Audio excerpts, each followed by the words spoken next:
Gunpei Yokoi was a maintenance worker at Hanafuda in 1966.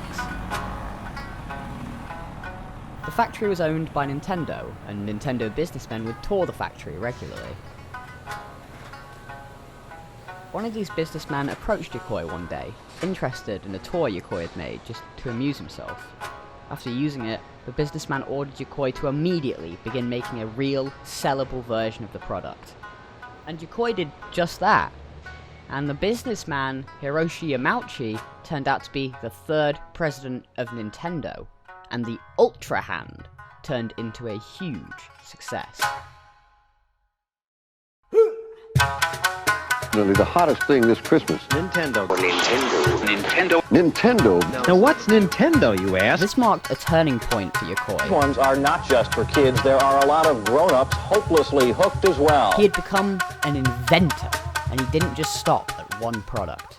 He went on to invent the Love Tester, the Nintendo Vacuum Cleaner, the Ultra Machine, the Nintendo Tumbler Puzzle. Then, in 1974, he became the second ever Nintendo game designer. And there at Nintendo, he invented the Game & Watch. He helped Shigeru Miyamoto make Donkey Kong and Mario Bros. He even came up with the idea to add multiplayer to Mario. He then invented Kid Icarus and Metroid. He designed Rob and the goddamn Game Boy.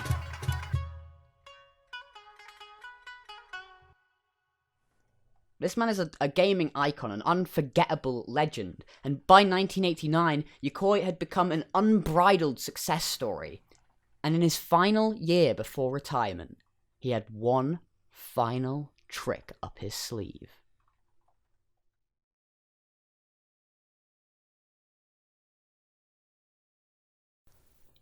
Yokoi was a very strong believer in the philosophy of lateral thinking with withered technology. It's a philosophy on the idea that using old, cheap technology to make a new and creative innovation. And this sentiment that Yokoi pushed very hard seems to have carried through the company ever since. And Yokoi wanted to make sure he took this into account with his new invention, the Virtual Boy. Now, it's not like Yokoi had come up with this idea completely by himself. There's a company called Reflection Technologies Inc. who had been showing off their new private eye technology to just about anyone they could. It was essentially like an 80s Google Glass. 10 years ago, I was asked what a game would look like in 1995. Without knowing how far electronics would be, I accurately described the Virtual Boy as an independent unit that takes the user into a different world. As a thing with which one can actively experience practically everything, regardless of time and space. Characters from sports and entertainment are directed by the player who slips into their roles. Despite Hasbro, Mattel, and many other companies denying reflection technologies, Yokoi thought the idea was genius. He saw it as a unique technology that his competitors would find it very difficult to emulate. He and Nintendo even went as far as purposely hiding the tech from third parties, just in case they tried to steal this genius idea. Yamauchi, who was the president of Nintendo at the time, said this in a press release: "Our licensing agreement with Reflection will make Nintendo the only video game manufacturer with access to this unique technology." It's said in the book Game Over that Nintendo pushed release of the headset far earlier than Yokoi had wanted. They were trying to free up resources for their N64 console. And so, in 1995, Nintendo released the Virtual Boy. Enter the unique world of virtual gameplay with Nintendo Virtual Boy. Virtual Boy. Basically a 3D immersion technology. For about 5 minutes, I feel like I might get sick after a while of playing. Great fun of it. That's what we call it, the virtual ball. And they can look in and play, and it's a 3D feel. I want to give it a chance. Oh god, it's starting to hurt. Nintendo says its Virtual Boy won't make you sick. We decided to go with a standee unit that sits on a tabletop as opposed to the head tracking. All of its games are in shades of red. これははそれじゃこれは浮いてる浮いてるうわ飛び出しちゃったバーチャルボーイ飛び出せパニボンやっぱり買わなきゃハドソンか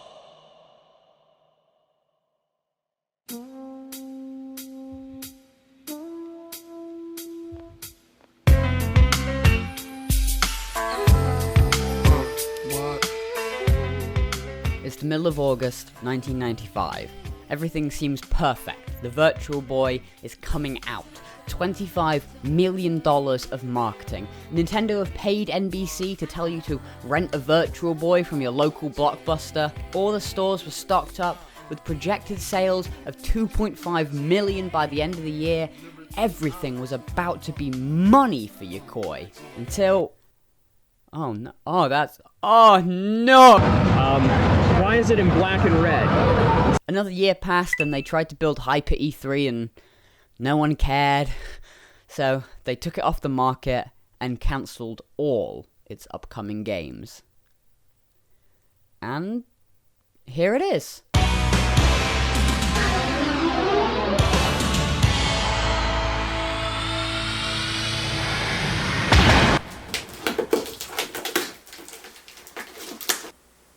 It feels like a tiny little hard drive is running inside of it. I feel like a... Questions and service. And a little... That's awesome. This stand sucks ass. Mario Tennis was the first game I played, and it's widely considered to be the best game on the system, especially in its 3D-ness. The system smelled a lot like old plastic, the kind of smell you'd get when going through old VHS tapes or old toys at your granddad's house. And this is made a whole lot worse by the fact you have to stick your entire head into the device. What I'm saying is the thing stunk, but it's hard to know if that's a problem from the 90s or if it's the guy I bought this from. I can tell you for sure that at no point using the headset did I ever have the modern feeling of actual presence in a space from VR, but I don't think that's what anyone was expecting. I didn't feel like a man floating above a red tennis court with two little 2D guys running around. It felt more like looking at a nice 20-inch TV in a really dark room. I had a great feeling of how far the screen was from me. I never felt how big the court was or how far away Mario was from my own perspective. But Mario Tennis is... It's a tennis game, and I don't really have that much more to say on the game. It's a tennis game. Virtual Boy takes you into the world of 3D video gameplay in Wario Land. This one's the one that actually has good reviews that people say, if you're going to play the Virtual Boy for anything, play it for Wario Land. It's Wario Land, a 3D game for a 3D world. Wait till they get a load of me!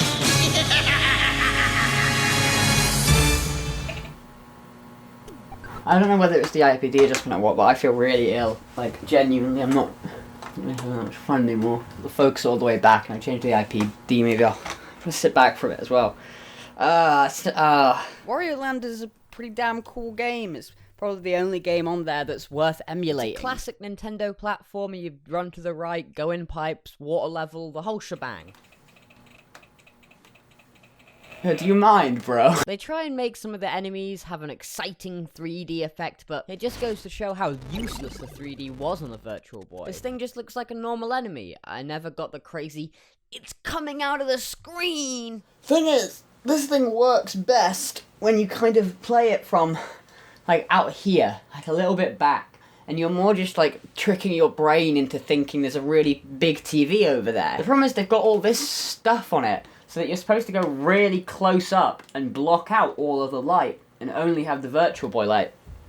But that just makes me feel ill. Virtual Boy 3D immersive graphics put you right in the ring in Nintendo's Tellero box, sir. This is probably the closest we're going to get to an actual virtual reality experience.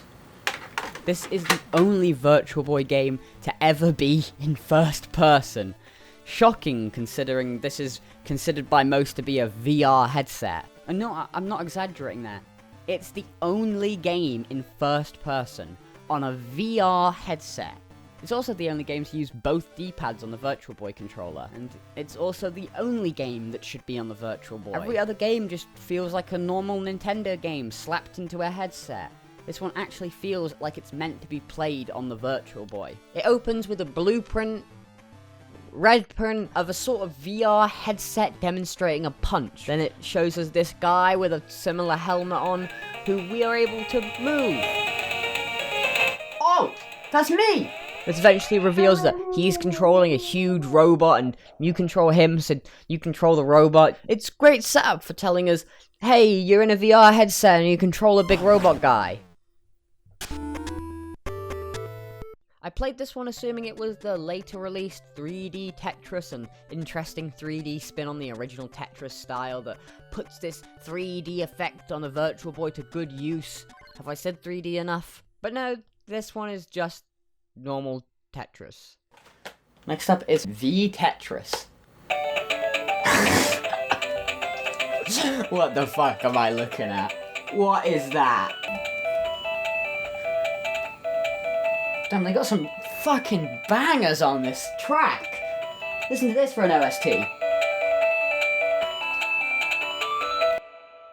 So, why did this system ultimately fail? A legendary designer with the financial backing of one of the biggest names in gaming history. Interesting games from established developers with a variety of genres. Huge marketing campaign. How could it all go so wrong? Well, the creator of Waterworld, Jason Plum, probably said it best.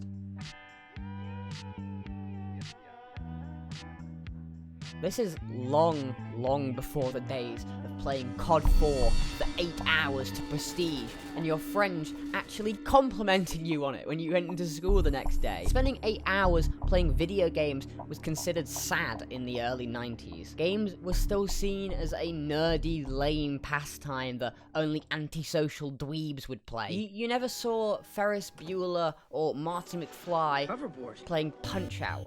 Maybe they messed around at an arcade with lots of other cool people around in leather jackets and black sunglasses, but you'd never see them sit at home alone in the dark trying to defeat Ganon. So the device that completely covered your eyes and only you could see was seen as an unbelievably antisocial thing. And on the parents' side, little Jimmy sits in front of the TV for long enough. He should be out playing ball and catch in the ball and catch game. Should I really be getting him a device where he sticks his head directly into it, loses all sense of the real world?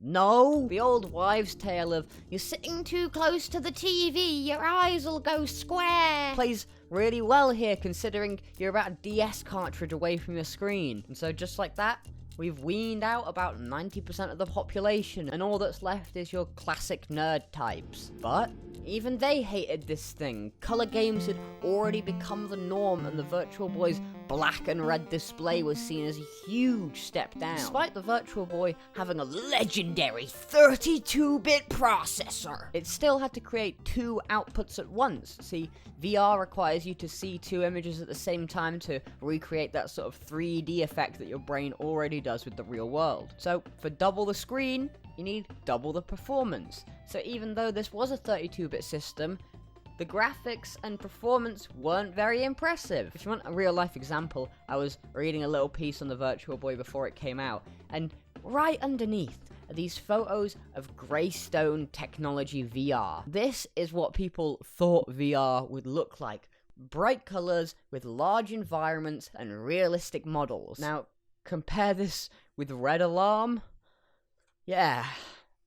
Not to mention the absolute sea of warnings that came with this system, all about epilepsy and seizures and headaches. The documents that come with the unit also contain an above-average number of disclaimers and personal injury warnings. Why? Extended play can lead to nausea, as this reviewer can personally attest. To dodge possible lawsuits, Nintendo added a not meant for children under 7 warning that has become quite famous. Originally, the headset was marketed as portable, so a lot of people were expecting a successor to the Game Boy. They got this huge machine. It's definitely not fitting in your pocket. It even took 6 AA batteries, and those 6 batteries would only run for 7 hours. 6 AA batteries is like a whole pack of AA batteries. You gotta buy a whole pack of batteries every 7 hours. They eventually did release an AC adapter, but maybe it was just too late. On top of all that, and I know it feels like I'm going on and on, but there's a lot of good reasons why this thing failed. This system was panned by reviewers from the first moment they saw it. And finally, the marketing. Yes, the marketing that supposedly took multiple millions of dollars. This huge genius strategy with multiple companies involved failed. Virtual Boy takes you into the world of 3D video gameplay. The first three-dimensional stereo immersive 32-bit video game system ever. With its own brain. So the ultimate 3D challenge where quick response and strategy rule. Its own legs. There's only one problem. It needs your eyes. Virtual Boy. See it now in 3D. Now, obviously, showing the Virtual Boy to a new market was going to be extremely difficult, considering no one's ever looked inside a VR headset before, and very few people knew what 3D even was. You can't show it on a conventional TV, or in a magazine, or on a poster inside of a store, so you gotta be creative. You gotta find a new, interesting way to show off how this feels. Think about how Vive would show you these cool mixed reality videos to get you the idea of, oh, you're actually kind of in a space. Well, Nintendo had a totally different idea, and they did this. He had the moves, the punches, the fire. But there was one thing he would never have. A way out. Virtual Boy presents more challenges inside the third dimension. Mario Tennis, Tunnel Boxer, Red Alarm, Galactic Pinball. Virtual Boy, a 3D game for a 3D world. Wanna play? The Blockbuster campaign also lost a lot of customers. They tried to cover this up by saying that the headset was sold out, when actually they just shipped very few systems to each store. They thought the Blockbuster campaign would allow people to see the amazing 3D for themselves. But the problem with this is, people would just take it home, use it, realize it's a bit shit, and then take it back. I remember huge stacks of these flyers, untouched on the counters. Even then, few people were interested in the VB, promotional giveaway or not. Hell, it's actually possible they would have sold more systems if people didn't get to see inside the Virtual Boy and could just imagine it. This reviewer said, "It sounded intriguing, but after getting to play it for a while, I have a really hard time believing that US players will welcome this new system with open arms."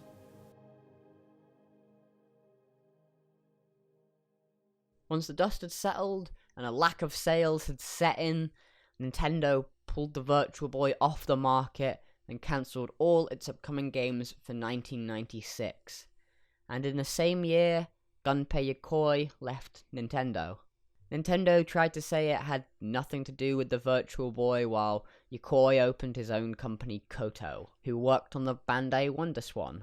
Sadly, just a year later, on the Hokuriku Expressway, Yokoi died in a car accident.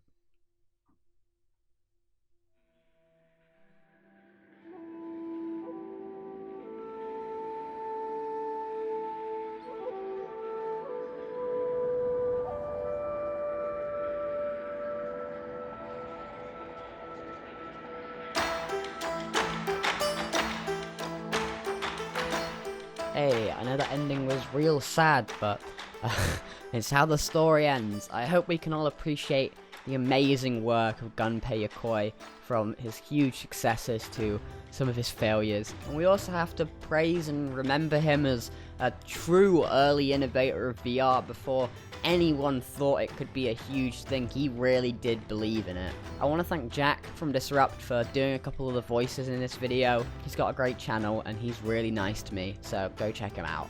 I want to also thank the creator of Planet Virtual Boy for containing the most Virtual Boy information that anyone ever has. This website is fantastic and probably made my research process half as long, so thank you so much to that guy. And if I can just quickly talk about my own channel, I want to thank all you guys for coming along. The channel has been performing so much better than I could have ever dreamed, especially in its first year. I'm so proud of what's happening with it, and I'm so glad that all of you are enjoying it so much, and I absolutely am thrilled to make more fun content for you guys, and I hope to see you next week. See you around.